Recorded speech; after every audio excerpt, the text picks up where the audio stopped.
What's up, guys? Swift here, back again with my guy Glenn Morgan.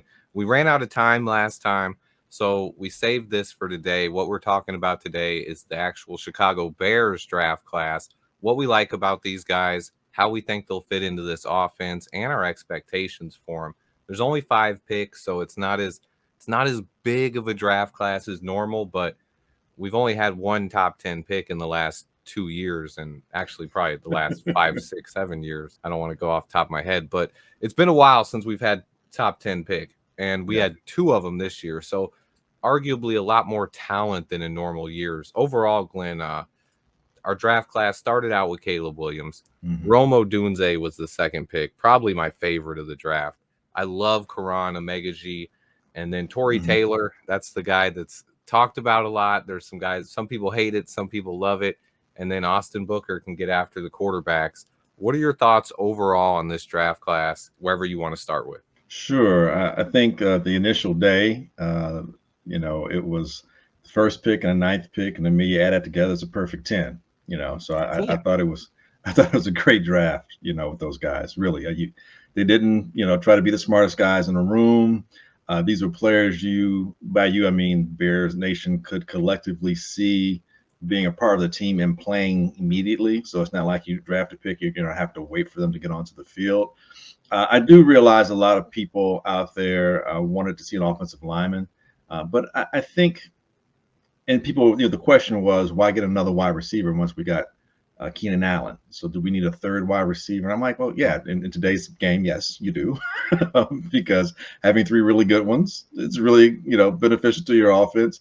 But more importantly, I thought it's meant more for Chicago and for Caleb and for the offense for a couple of reasons. Keenan Allen, first and foremost, we don't know how long he's going to stay here. Secondly, he has an injury history, not just, not a recent one, but throughout his career. And you've got to factor that in. Our wide receiving room was very thin and not really accomplished outside of DJ Moore. So if we didn't have a third wide receiver, Keenan goes down, then Caleb is in a serious situation. And then he's throwing to his backs a lot. And you're depending on the tight ends, which, if you have a good offensive coordinator, that flexibility hopefully potentially is there and you can make the adjustment. However, drafting Odunze, what you do is you bring two guys in at the same time. Clearly, they had a pretty good rapport off the field already, at least a burgeoning one. On top of that, you have someone that they can depend on one another, learn each other's traits from the onset. Odunze, and I've said it more than once, I really believe, and other people's comps, I get it. I'm not saying anyone's comp is one better than the other. For me, he was a faster Keenan Allen. And I just thought of how apropos for him to be on the team and have someone that he can learn from whose body type is similar to his. Not that he couldn't learn from DJ or any other wide receiver, but sometimes it's easier to emulate somebody. You can do it a little more seamlessly, or you can make those adaptations a little bit better once you see it, because it's like seeing yourself in the mirror, so to speak.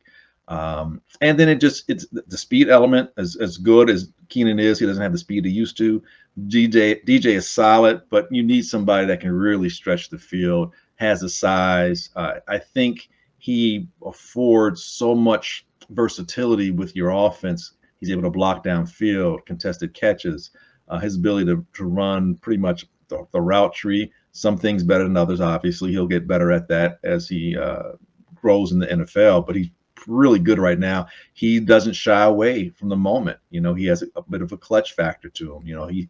He's off the field just intangibility wise in terms of his persona and his work ethic. Those things blend in well, and they really complement what Caleb is all about, as we found out throughout the duration of the last couple of months. Seeing Caleb speak about who and how he is and all the different interviews he's been on. So to me, it just made so much sense if he was there to take him over an offensive lineman. So again, the Falcons helped out. Thank you, Atlanta. That was one team I was concerned that might think the same way and want to have a wide receiver to make them even much more explosive. Plus, Drake London's contract will be coming up, I think, in about a year, another 2 years or whatever. So Odunze could have given them that flexibility that they didn't have to pay Drake, and they could just keep with Odunze. Just different things. So I'm glad they were on a different page, and I'm glad we were able to benefit from that. Same with the Giants. Same with the Giants as well. I mean, that's a team I really thought I thought they were going to take Rome Odunze, and I'm not I'm not gonna sit here and argue all day about whether or not Rome Odunze or Malik Neighbors or who's the better receiver. I just Mm, thought that Rome Odunze fit what they were trying to do really well, and I didn't see him getting past the Giants. I was floored and so happy when that happened. And Ryan Poles said the similar thing. Like once they got past the Giants, he knew he had a chance.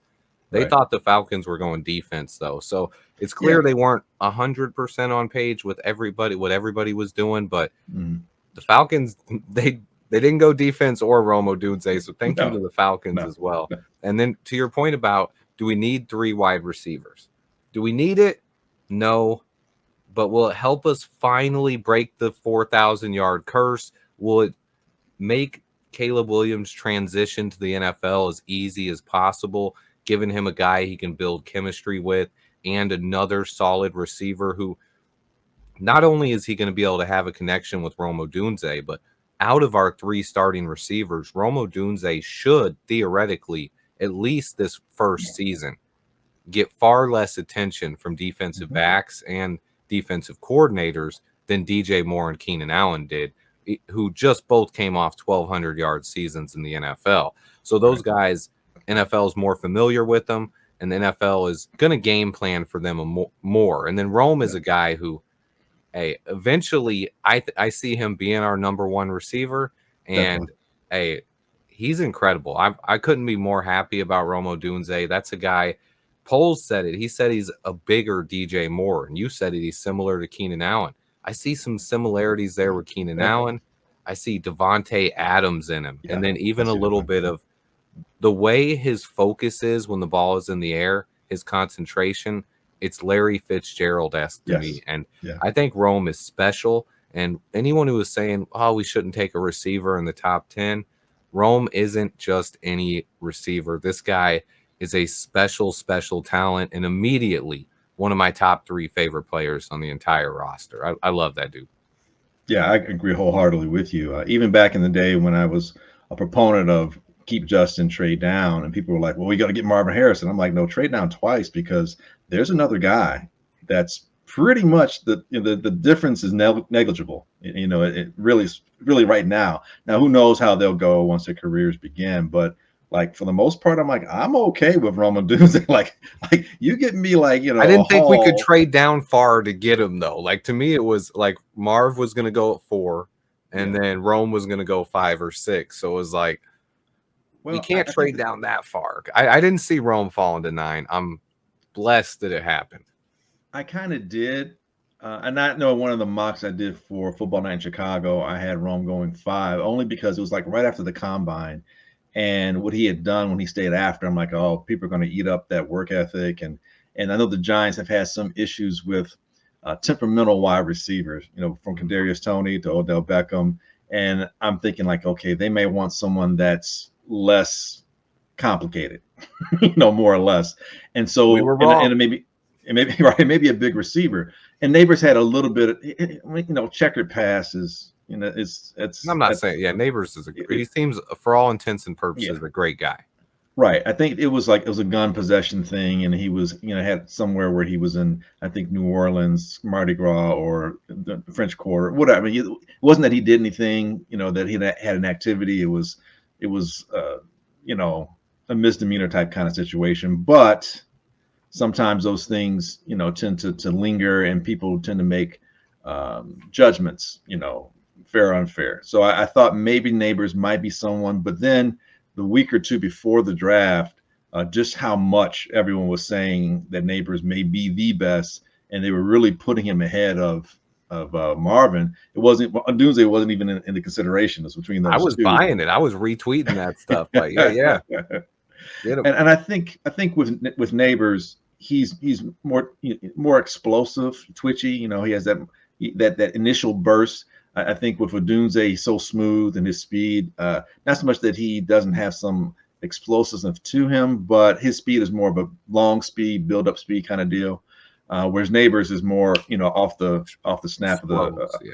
He off the draws hike. Tyreek Yeah, Hill comparisons. And if he ends up being even close to Tyreek Hill, the Giants are going to be really, really happy with that pick. And it was never that I didn't like Neighbors' game. It was clear to me there were 3 top receivers. So even if Yes. Neighbors would have fell, would have been great getting him. The problem was he wasn't the perfect fit for this roster that we needed. Marvin Harrison Jr. and Rome Odunze were. And then Malik would have fit.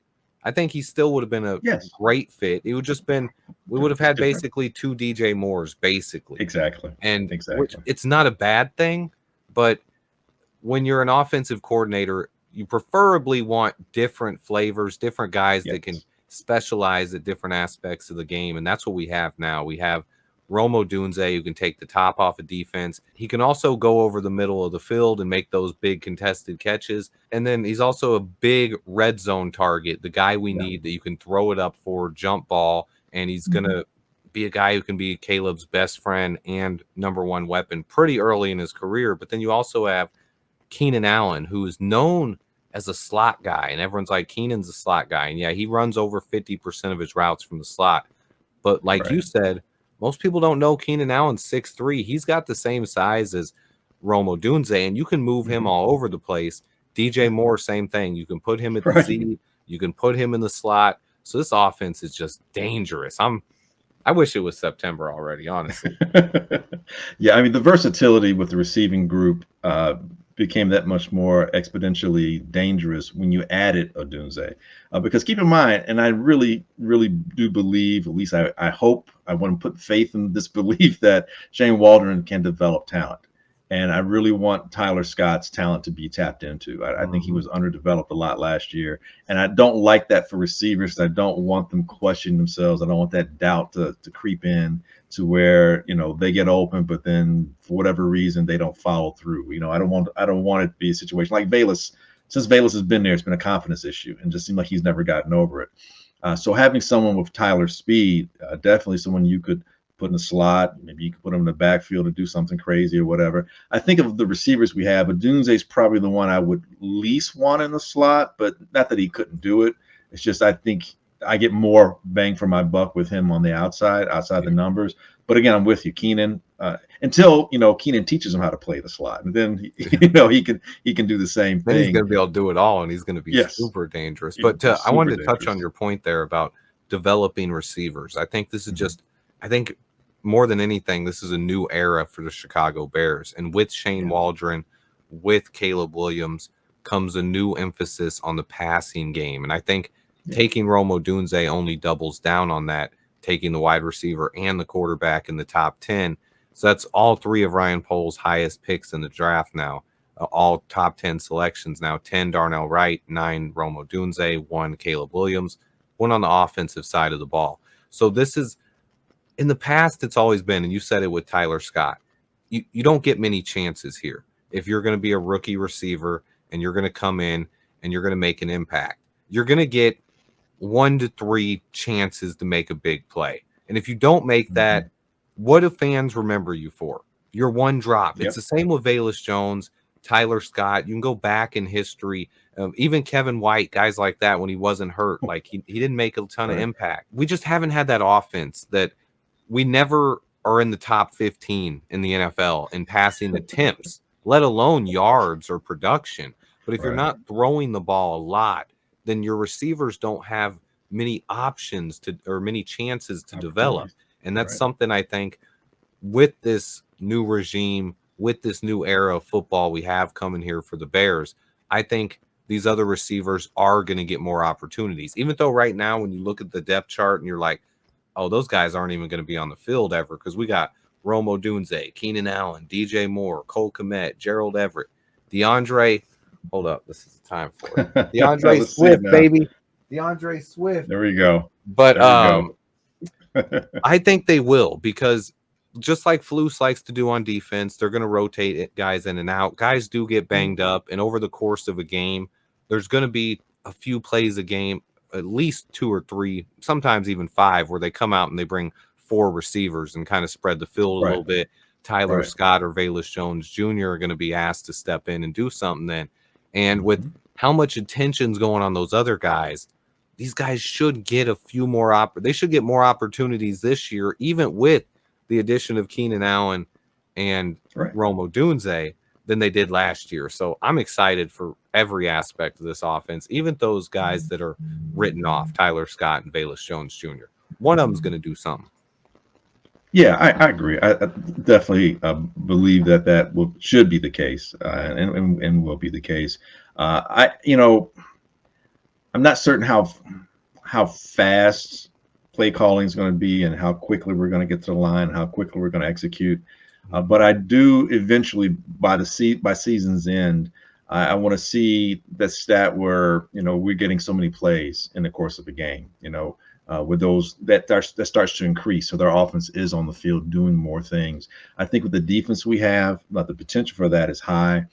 I believe these guys are going to force 20 plus interceptions, and I think they'll get more forced fumbles. And again, that just means more possessions. I think with the punter that we have, and we'll get to that as another draft pick, I think there'll be situations where teams will be, hopefully, the theory is that he'll be able to pin them inside the 15-yard line, 10-yard line if possible, and just changing field position and making it more difficult for offenses to go long distances, 70, 75, 80, 85 yards to have to score a touchdown. Yep. Or stopping teams to where they kick a field goal. So again, that's less possessions that they have, less downs they have on the field. We get the ball back, we score a touchdown, that kind of thing. So I think I really do see, and this is with the drafting of Torrey Taylor, I really do see all facets this season being complementary with all three aspects, with the offense, special teams, and the defense. And we haven't had that really in quite a long time. And more times than not, really, if you really want to, if you pin me down, I'm going to say just Super Bowl seasons are those seasons, that kind of revolve around the Super Bowls when you've seen in Chicago more complementary football across all three units. So usually more times than not, if you're a Chicago Bear fan, you're growing up here, it's a defense. Everything. Even if you look at the last few times the last two times we were in the Super Bowl, if you go back to 85 and then 2006, those years, both our offense still wasn't high powered and high flying. In 85, it was Walter Payton, and he ran all over people. And then I wasn't alive that year, so I can't comment too much about the past game. But in 2006, Rex did win that Player of the Month, and it was just up and down. There was no consistency with it. Like, it was either I'm gonna throw a 50-yard bomb to Bernard Berrien, or I'm gonna get sacked and fumble. So, well, and with that, and when I say complimentary, I don't necessarily mean that our offense was explosive. And I'm not trying to elicit that type of, or be disingenuous in saying that our offenses were great. No, but they were complementary. And with that, they controlled the ball, so the defense wasn't on the field long. The defense got a chance to rest. Defense gets out there, they wreak havoc, get the ball in a great situation for the offense. They don't have as far to go, 30 yards, 35 yards, score a touchdown. Special teams, we had good punters, we had good special teams. We weren't as explosive in special teams in 85, but we were consistent. Dennis Gentry was a good weapon. Willie Gault returning back kickoffs. We had great field positioning, and the special teams was considered an important unit, and they were utilized as such. And so it complemented field position for the offense, taking advantage of where the defense stopped the teams, so on and so forth. And again, as you mentioned, 2006, obviously, we got a guy going to the Hall of Fame in Devin Hester. And that was probably the most explosive special teams, arguably, in all of history, really. And they were a great weapon. It was a feared weapon. I mean, they literally put fear in the hearts of many. And those teams that sought to challenge that, they ruled the day when Devin would run back one or two in the same game. So yeah, those special seasons, and maybe a season or two before or after those Super Bowl teams, complementary wise, it's not been very good. We've had it with Nagy here, where the offense would try and do something, and they're trying to get a big play or whatever the scheme or the offense that was called, and it's 3 and out, and the defense is back out there. I remember one year, and this was during Lovey's period, and I can't quite remember who the offensive coordinator was, but the offense was so bad. Yeah, the offense was so bad that the defense, by mid-season, you could just tell they were worn down, and then they started getting injuries. Urlacher got hurt, and like another couple of other guys got. And this year, I don't want to be going forward. I don't want to be screaming at the TV. I want to be yelling because of what I'm seeing on TV, and that's more of a joyful, exuberant cheer as opposed to it. Get the what the you know, and all the expletives that come in between, making my dog run for cover because he doesn't understand why I'm screaming at the TV. And that being Yeah. said, getting back to our draft picks, yeah, Tory Taylor. Again, I wasn't happy with the pick initially. Not mad. I'm just like, what are we doing? You know, and this is our last pick of the day. Garan was a nice okay, but I really wanted that edge rusher. My edge rusher went the pick right before. That was Braylon Trice. I'm like, Yeah. damn it, I really wanted him. But the Tory Taylor pick, I got solace afterwards, where I was able to come to grips with it. Once the Bears went back into the draft in the 5th round and picked up Austin Booker. Now collectively, all 5 picks, my draft went from being an A on first day to being like, you know, a C plus by the end of the last day, to jumping back up to being about a B, a strong B, maybe B plus by the end of the day. Because I think Austin, although I don't believe he's going to start, and I don't believe he's a 3-down edge rusher at the moment, I do believe he'll be effective enough on 3rd down situations, especially 3rd and long. I think he has a lot of upside. I like his length, athleticism. I like some of the moves that he has. His cross chop is really good. You know, that length, he's able to contain the run a little bit better. So even on 3rd down, if the team, the opposition chooses to maybe run the ball, maybe they do a sweep to his side or something, I think he has enough length and athleticism that, you know, he doesn't have to hold the point of attack long, but he can maintain it long enough and flow with it to extend it to, you know, maybe stop. Really good at I know how, shedding the blocks too, to make the plays even when he can't hold the point of attack. yeah, and he's gonna, his strength is going to improve, you know, throughout the season into next year. I really look his upside. I'm looking forward to him being more of a difference maker, playmaking difference maker, probably, you know, next season sometime. I just need him to be effective this year. As long as he can be effective, that's great. I think the other players are out there, enough other players out there that can make plays as long as he's quote unquote doing his job, you know, as a former Bulls head coach would always say. So I felt like I think I might have been one of the few that were different on that. I loved the punter pick. I know okay, it was different, but I felt like he was such a highly rated punter. And then you have to go into what we needed on defensive end. Are you going to get at that point of the draft? Yes, there were a few guys left, and I do like Austin Booker. He was the guy I wanted us to pick. But when we took the punter, I saw it as an awesome move, because what are the chances Austin Booker is going to end up being a 10 sack a year guy or being a giant impact player? And then what are the chances Tory Taylor comes out and might even change a few games as early as this season, not just on his own, but by putting the defense in a position to make a play to win a game? And I thought it was a great pick. I've tried to root for Trenton Gill the last couple of years. I mean, it was a Poles pick, and we needed a punter then because Maynard was done, but he was the right, worst punter in the league. Like, sure, it was a good story. He was a cool kid. Like, he could even shoot 3-pointers. You seen him at the little shoot around thing, and the dude had a jump shot. I'm like, hey, I like this guy, but he was the worst punter in the NFL. And if we want to win games, we have to take special teams serious too. And Poles, we just saw he signed Cairo Santos to that big extension after he had probably one of the best years we've had it from a kicking standpoint since Robbie Gould left. probably go. And so you add the punter to that too. And I think he's just trying to make this roster better overall. And I like the commitment to the pick there.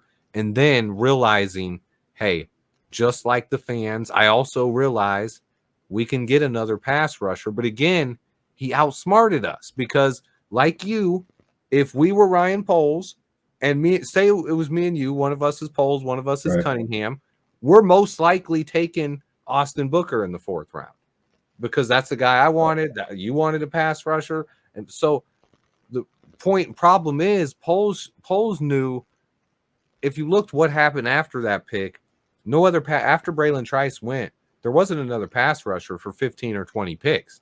And when Poles Jordan traded, Ellis, but that was right after. Jordan Ellis We were went the sandwiched. next pick. Yeah, one pick. Right. Yeah, one We were pick sandwiched after. there. Yeah. Right. But after that, another one didn't go. And well, I didn't think Jordan Ellis was a huge fit for us. I think I don't Right. remember what it was. Something about him I just didn't think he fit for the Bears.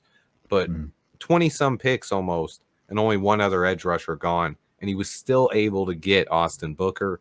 So again, I just think I'm so blessed we have this general manager that is attacking the team needs and setting this franchise on a path to, hey, NFC. We know the NFC North's going to be trouble. We talked about that, Yes.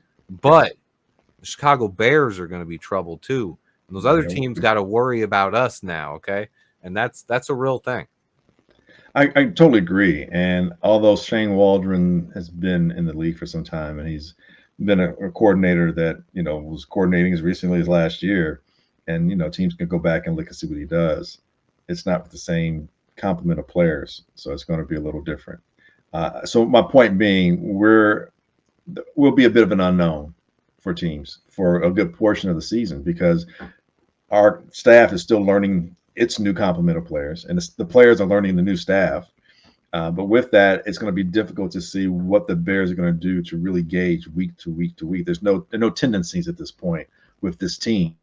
Same head coach is the same play caller, same thing in Green Bay, and we've seen Ben Johnson for the last couple of years in Detroit, and a lot of those players haven't changed in terms of their core element to the team, those core players to the team that gives them that consistent element. So I think that advantage leans a little bit towards us. I think our defense is something that they'll be able to, I won't say figure out, but this scheme that Eberflus does and runs, it's very similar to what Lovey did and what we saw Tampa do for a very long time, and even for the Colts for a period as well. But it's the beauty of it is its simplicity, and that the players don't have to overthink; they can just react and play. And it's about execution more times than not.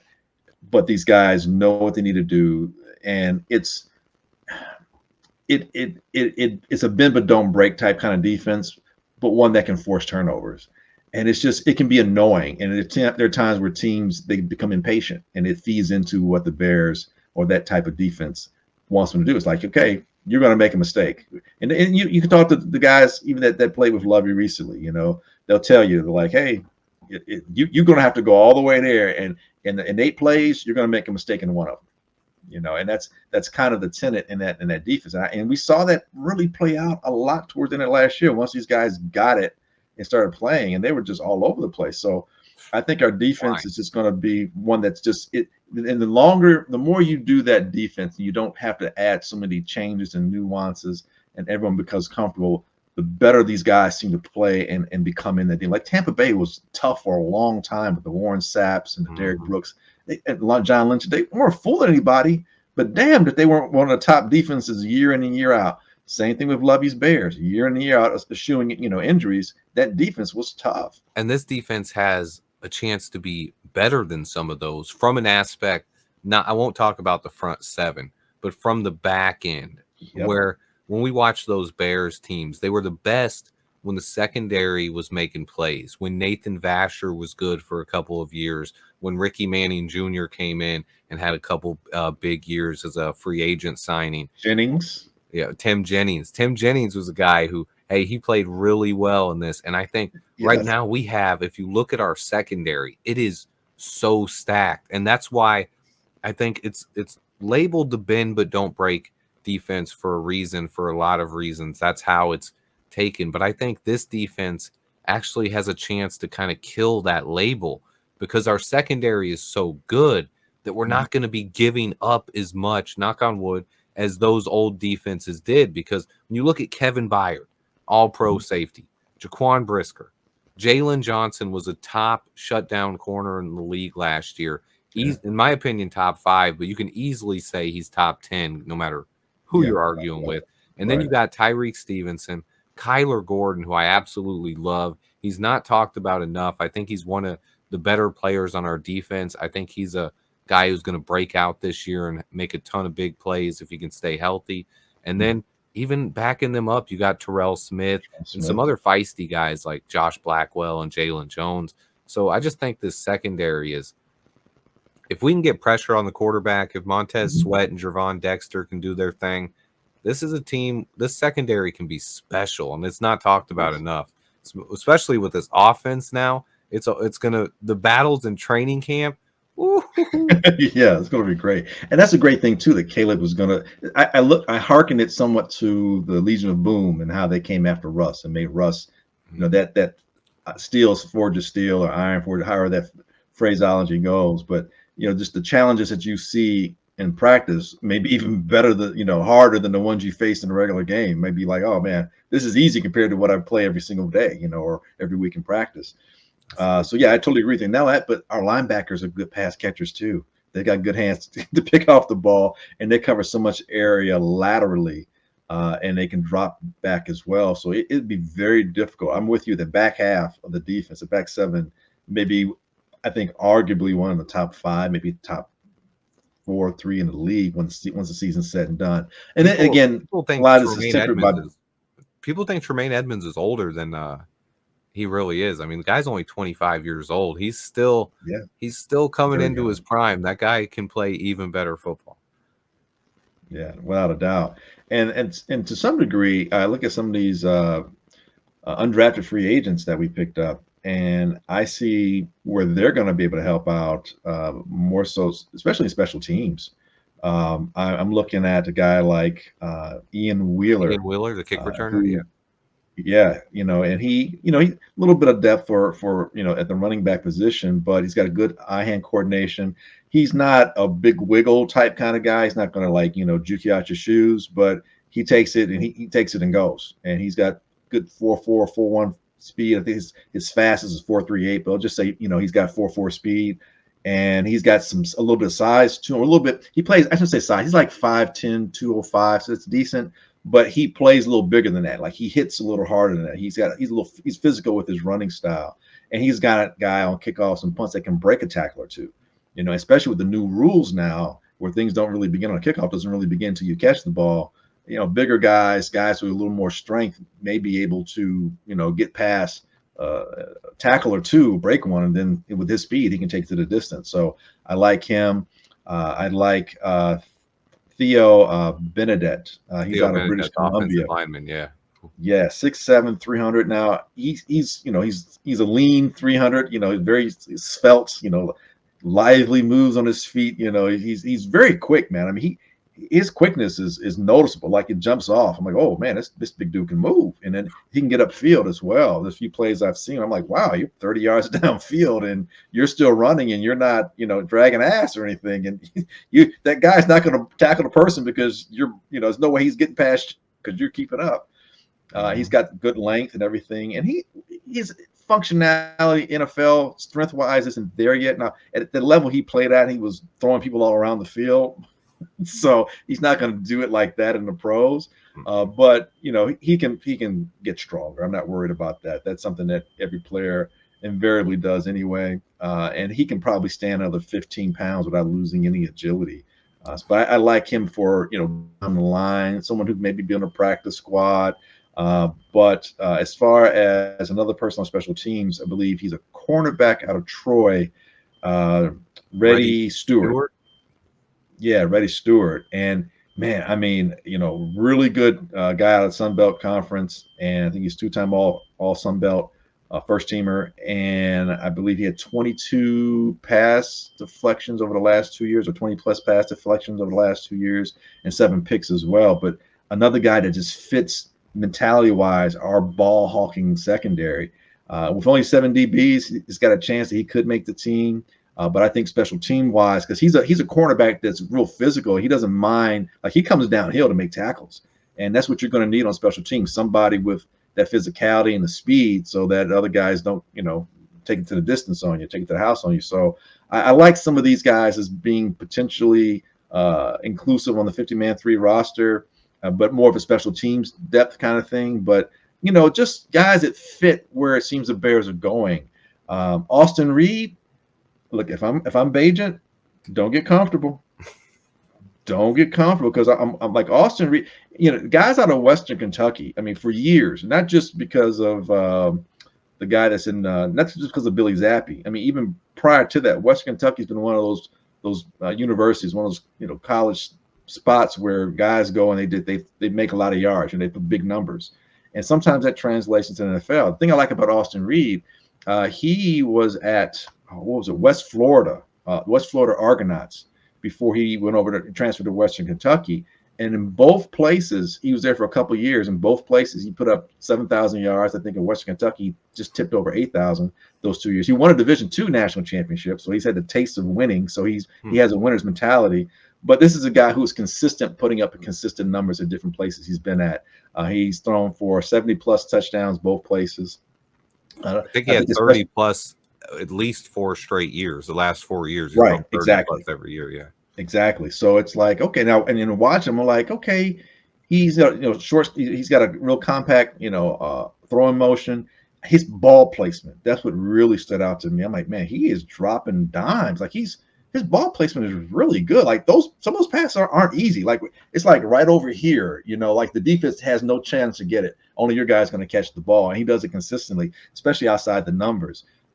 He can throw on the run. The only time I get a little concerned with him is that sometimes when he steps up to the pocket, when he's making his move up into the pocket, sometimes he's throwing over his front foot a little bit much, and sometimes the ball sails. But again, that's where the coaching comes in, But he's got a nice arm. I think right now, just look at him. I think his deep ball placement and how fast the velocity, how fast his ball gets downfield, I think it looks a little bit better than Bajan's. Bajan is nice, smooth. I think short to intermediate, he's solid. I get a little concerned when he has to challenge NFL teams going deep. The ball seems to hang on him a little bit. So I think the battles for whoever the backups are going to be is going to be really interesting at the quarterback position. But yeah, I thought some of the UDFAs the undrafted free agents. I thought they were I thought they were sound. It made sense. What's his name? Because I was teasing I said Chroma Key because Camry Chroma from James Madison. Yeah. It's like, dude, it's like the key is like he could be the key in a lot of spots, especially depth wise along the defensive front. I mean, he looks to be a better 3 technique than some of the guys we have right now. He has some burst off the line, man. That guy can fly. Yeah. Yes, he does. And his ability to get skinny, as they say, when he slants in, he's up the field. Like it's like if you didn't get him, you messed up. It reminds me a little bit of John Randall, who played for. He's a little bigger than John Randall, but it reminds me a little bit of John Randall, who played Hall of Famer from the Vikings. And Chroma, his tackle percentage was like so low. I mean, tackle miss rate was like 7%, super low. I'm like, man, this dude he's a lot better than you think. And like you compare some of his measurables to some of the guys that went ahead of him, it's like, with a move here or a little bit better pass rush move here or a little bit this here, he might have been a guy taken in the 3rd or 4th round this year. So to get him in free agency, I really like his upside. Like he's the kind of guy where I'm like, don't let him get taken. Like make sure, you bring him up from time to time or whatever you need to do to kind of protect him, because I really like his upside. And again, guys who have something to prove, I'm always pulling for them. And I think that impetus makes them that much more someone that we should consider, having on the team, because it's like these guys, they're not taking it for granted. It's like, no, I wasn't drafted. I got, and they keep that throughout their career. I got, Tom Brady is famous, almost infamous, for having that chip on his shoulder throughout his entire career. And some of these guys who aren't drafted, I think guys like Arian Foster, running back out of Tennessee that played for the Texans. It's like, man, like how did that guy not get drafted at all? He played with that chip on his shoulder for a long time. There's a lot of players down the line we can talk about. So hopefully one of these guys or a couple of these guys pan out and they add some depth to the Bears team. But I am looking forward to this offseason being one that should be very interesting and challenging when it comes to practices. Yeah, the bottom of the roster has been improved a lot. And I think this year, some of the guys who were probably protected last year when it came to roster spots, guys like Velus Jones and Dominique Robinson, as much as nobody will say it, and I'm not trying to take shot at Poles. I love what Ryan Poles does, but those guys I felt like they were protected last year. I said it in camp when people were like, oh, they're not making the roster. I was like, they're making the roster. And because you want to give those guys more chances when you do spend draft picks on it. But now that our roster is more talented, when we were before we had a bottom of the barrel roster, Right.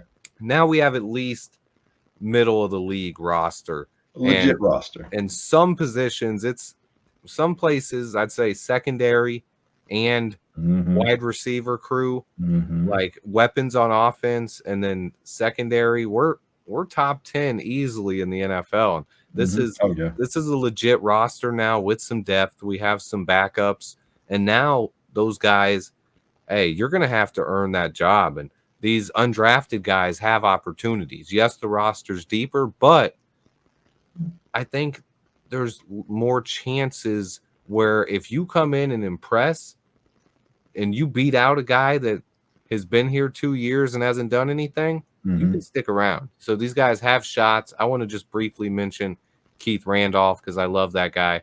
That's my favorite UDFA. And he play. I love the way he plays, man. Especially when he had that number 88 on. I loved it. I loved that look on a defensive tackle. I wanted him to keep it. And I wanted to mention John McCartan from Oregon State just because he's a guy who played in a 3-4 at outside linebacker. He had over 150 tackles. I think if you're going to make the roster as one of these bottom 53 guys, you're going to have to be able to play special teams. And I love his ability to tackle, and that could come in handy on special teams. And hey, don't write him off yet.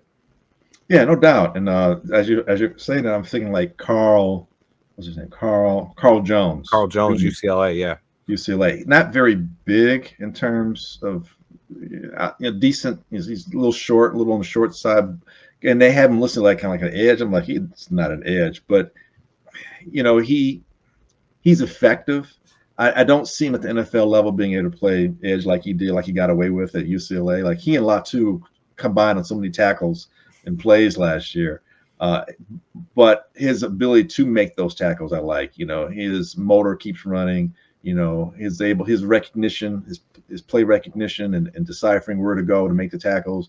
His ability to slip in between gaps and make tackles. Those things I like, but I don't necessarily see that. I see him as a maybe like a backup, but on special teams because of his ability to tackle, because of his decisiveness, because of his quickness.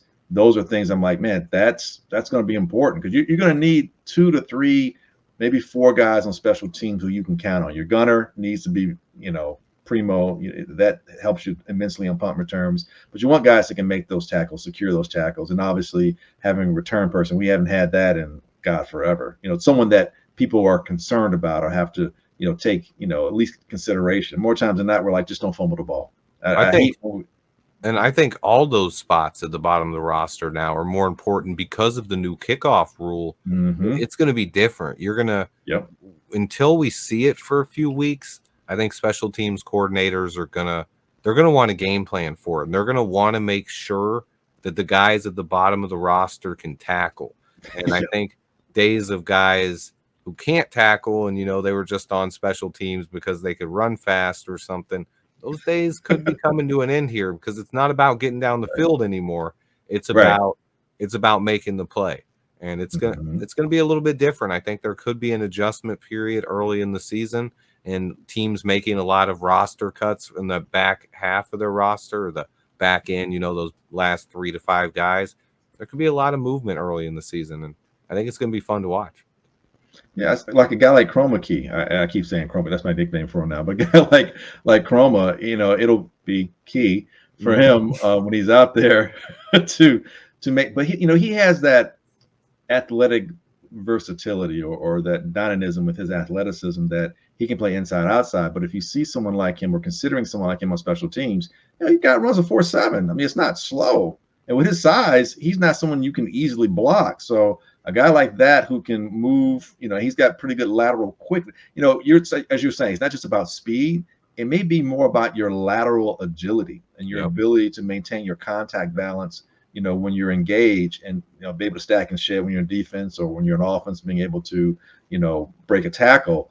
Those things are really going to be, factors. And, the length of your arm, your wingspan, that kind of stuff. Can you cover certain areas? Can you contain? If someone gets past you, your arms just long enough to trip them up. I mean, you know, how many times you see a guy get ready to go the distance and someone gets a shoestring tackle or clips the String back of their tackle. heel and they fall down. Yeah, you know, so you know those things. You know, it's a game of inches, as they say, and those things matter. And so I believe, like what you're saying when it comes to polls, he has a consistent attention to detail.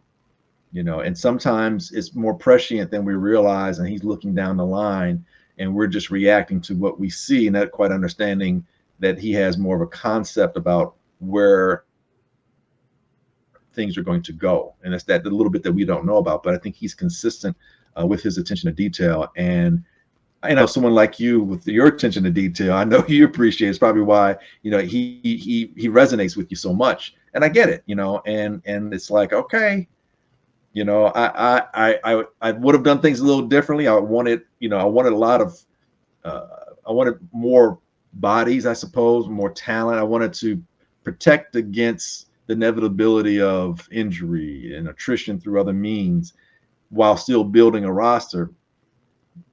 But there's more than one way to build. There's more than one way to build a roster. And what Poles has done, he's been very specific, and he has things in place now to where you're like, wow, okay, this team looks vastly different than what it did when he took over. He had a shit ton of work. Excuse my language. We had a shit ton of work to do to fix, and he was dealt, you know, a burning garbage dumpster. You know, and the first year, reflected that it was a deconstruction, and last year was more of a reconstruction, and now we're starting to, you know, furnish this house that he's building, and you know, we got a nice sofa now, and we got a nice kitchenette, you know, and the bathroom is looking pretty cool, and so on and so forth. So pretty soon, you know, this is going to be one of those, you know, what do you call it, my cribs or whatever, you know, when you get to tour, you know, when the house is all decked out, you know. So you know, I'm looking for that in the next couple of years. So yeah, man, it's refreshing, and I think that's where some of the excitement is. I think the Hall of Fame game that whole weekend should be exceptional. You've Think got Caleb's gonna play? uh, whether he does or doesn't, and I wouldn't mind seeing him for, you know, at least, you know, A one or series? two series. No, most definitely. But other players too. But I mean, just the whole thing. You got a couple of Bears going into the Hall of Fame. You've got a new look Bear, so the energy is going to be high. So a lot of Chicago fans are going to be there because of the Hall of Fame players that are going in, because of the new look offensive. You know, 2 first-round picks is just going to draw people's attention. People want to see you know, so many different things. New offensive coordinator. So there's a lot of newness, you know, to it, but there's also a hearkening to, you know, some glory moments, if not glory days, with the guys that are going to the Hall of Fame. So yeah, I think it'll be a nice way for Bear fans to, you know, get geared up for what should be an exciting season. And we get the first game of the year, and hopefully, you know, I don't think it'll happen, but hopefully we get the last game of the year. That'd be cool too. Hey, let's knock on wood. Let's get it done. That would be amazing. Glynn, hey man, it's I'm so excited about this season and the future of the Bears. It's things are just different now, and I Yeah. feel like we deserve this as a fan base. We've been waiting for this, most of us, for a long, long, long, long, long time. And not only that, but the way we've lost some of the things that we're just always a tortured fan base, like things like the double doink and, you know, taking Yeah. Mitch Trubisky over Patrick Mahomes and having Patrick Mahomes resent us for that, and then hearing stories about, oh, we told Patrick we were going to draft him, like just stuff that just torments us as a fan base. Losing to the Packers in the NFC Championship Yes. game, Jay Cutler riding the bike on the sideline, like ah, taking an opening kickoff return back and not winning the game. There's just so much I can't even. But things seem like they're headed in the right direction, and now we just need some luck and this team to stay healthy. Always knocking on wood, and the future is so exciting, and I'm so happy to be a Bears fan for probably more than I have been ever in my life at this point. Yeah, without question. Things are looking better. They're looking up, and it's refreshing. Like I said before, it's a different kind of vitality. There's a vibrancy throughout the city. There's a vibrancy throughout Hallis Hall, and there's an expectation level. that we haven't seen or had in quite some time. And expectation not based on I hope it works well, or it should be nice. More like no, this is what we literally, like the root word of expectation. We expect it to happen. When asked the other day, what do I expect in terms of the record? I'm like, well, I'll settle for 9 wins, but I expect 10. That's how I Wasn't saying feel. that last year. Yeah. Yeah, Yeah, wasn't exactly. saying I that mean, last I always thought it was possible last year if everything broke right. Right. But I said expectations were around 6 or 7 last year, Yes. with upside being 10 wins. Whereas this year, yeah, even with a rookie quarterback, Mm-hmm. we have 10-win expectations Sure. heading into the season. That's legit. And I'm so excited for it to happen. I can't wait for this season. I know there's going to be some naysayers. There always are. Always. But I think, you know what? This time it's different, guys. Ryan Poles is different. Caleb Williams is different. And Odunze, DJ Moore, and Keenan Allen, our whole offense is different. I won't forget DeAndre Swift.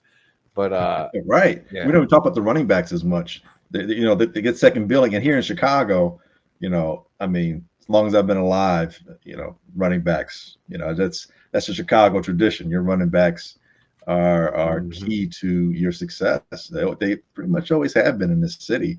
I don't think that's really going to change. It's just the utilization of it will be differently applied than what we've been accustomed to here in Chicago. But yeah, DeAndre Swift and Khalil, I mean, Herbert, those guys can take it the distance. I mean, 60 yards, they can cover that in a blink. We've got more. Roshan can fly. Yeah.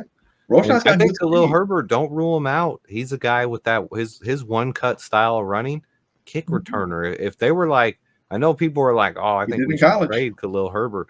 Hey, put him back there, have him compete with Velus Jones and see who does better. I think Herbie has a chance to be special at that too. Yeah, I mean, and that's the other thing, like you just mentioned, there's a lot more versatility on this team. Guys can be, used in various ways, and that makes them unpredictable as long as you're not predictable in how you use them. Another point to that. Hey, if needed, Odunze can return punts. I mean, Whoa, I know now. that's not, you don't want your first round pick returning punts all the time, but every once in a while, hey, if it's a clutch point in the game, you need a guy to go out there and make a catch and could maybe make a couple guys miss too. Hey, Rome has done it. So, hey, and he won't be our number one receiver, and he won't be our number two receiver this year either. So, I don't rule out seeing it happen a couple times. Okay, I'm just saying it could happen. It could happen. Yeah, when all hands are on deck are needed, I'm with it. But yeah, otherwise, let's at least use some of these other individuals who need reasons to be on the team and to stay on the team. Velus, Tyler. If any of these UDFAs make the team, like, hey, you're here for a reason. Let's get you out there. And that's. And I'm not trying to my attempt isn't to be negative, but and as I say that anything you say before but doesn't matter. The issue, and I've said it time again, that really bothered me more so with the previous coordinator was just the uninspired use of the talent that they had, and then not using the talent that they had enough and in varied ways. It's like, if you put Velus out here and he's lined up, it's going to be a run. Or the one time you may throw to him, okay, that's one time I'm not worried about. Equinemius is out there, he ain't catching anything. It's going to be a run. Or it's he's just blocking on a screen pass to a receiver to one of the other guys next to him. Yep. Right, which is just a long handoff, which is just another, run. Extension of the run game, yeah. Right. So I don't want to see that. I want to see when people out there as a fan, I'm like, I don't know what they're going to do next. It's like the movie. Like going to a movie and you don't know what's happening next. Like, wow, you become that much more intrigued and engaged because it's like, man, I didn't know where this is. All these different plot twists and everything. It's like, I think the Bears offense should be a plot twist next year. That's what I want to see, us to be a plot twist for everyone else to have to try and decipher and figure out where this story's going. And the only one that knows and the only one who's controlling the narrative is our offensive coordinator and the players that execute what he wants. So yeah, I want the Chicago plot twist for our offense going forward. The Chicago plot twist. I love it. Hey, that's a great thing to call it. Glynn, do you have any final thoughts, man? What it's always pleasure talking with you. You're my guy. Always welcome to come on anytime, man. Anytime, for real. Appreciate it. It's cathartic, and I get to speak with someone who has the ability to discern and sift through all the madness and just speak reasonably, logically, and with foresight. And that's as fans, that's what I want. And hopefully, when we have these discussions and whenever I'm fortunate enough to be on the platform as yours and other platforms that having that privilege, that I'm hoping to be able to bring that as well. Just like, hey, this, you don't have to agree with me, that's fine. But like, just maybe look at it a different way, or like consider this, and that's what I appreciate so much about what you do consistently. And it's why I so enjoy being on your platform. So, man, brother, thank you for having me on here. Appreciate it. Thank you so much, Glynn. That means the world, man. I appreciate it. Hey, we got to do the bear claw, okay? I need to mess it up. I got it this time. I didn't mess it up this time. All right. Yeah, there we go. All right. Hey, bear down, brother. I appreciate it.